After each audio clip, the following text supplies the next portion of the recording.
watching On the Red Carpet. Get the latest Hollywood news brought to you by Pacific Rim Photos and Videos. Your eye on the red carpet. First story is all about surf, which Californians and Hawaiians know about. In the movie Drift, it talks about the beginning of surfing in Australia, and Peter caught up with some of the stars that are in it, and one of them is Australian actor Sam Worthington. How was it to be part of this film? Yeah, it's really exciting. I mean, we got to shoot it in a place where I kind of grew up, and we got to go to breaks and little towns that I knew as a kid. In my, when you're in your teens and you're going on that rite of passage down south. So it was, that's always nice to do a film back home. Would you consider this like a homecoming for you, since you've been all over the world? And yeah, kind of. You're always searching to do a movie back in your own country. Right. Just has to be the right story. And I knew Miles and the director. I've known him 16 years, so that was an extra plus as well. Why should any surfer out there should watch this movie?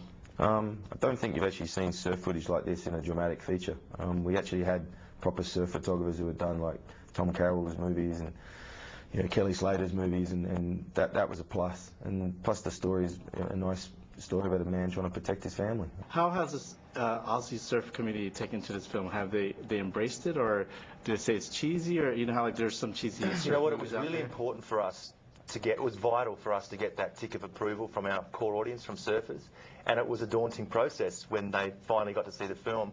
We've had surfers like Jake Patterson, Taj Burrows, we've had surfers like Pete Townsend was in there last night. Ross Clark-Jones, all these big, Mark Occhilupo, Stephanie Gilmore, all coming out and saying how definitive this film has been in showing that part of the history and doing it authentically. So we feel very proud of that.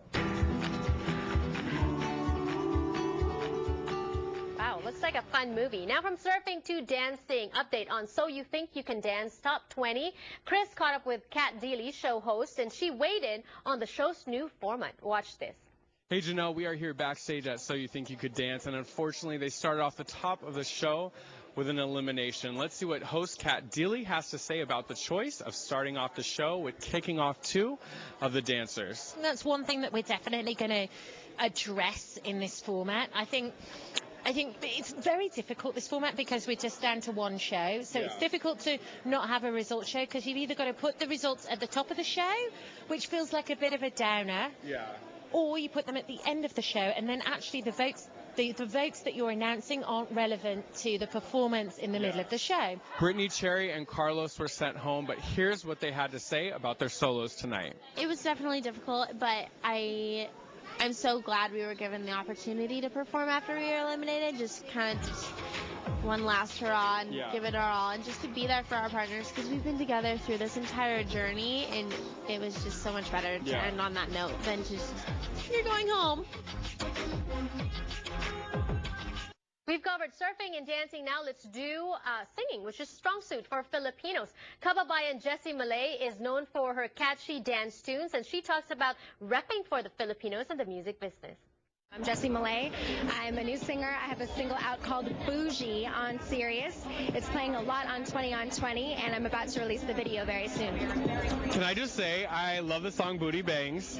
Oh, yes. The song, that was like an old song of yours. Yes, that's an old song, but a good one. What about being a Filipino in the industry? Is it difficult? Because I know we have Bruno Mars. That's it.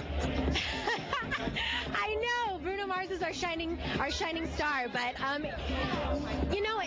it's not really difficult. It's just different, and I like that. I've never had a problem with it. I like it.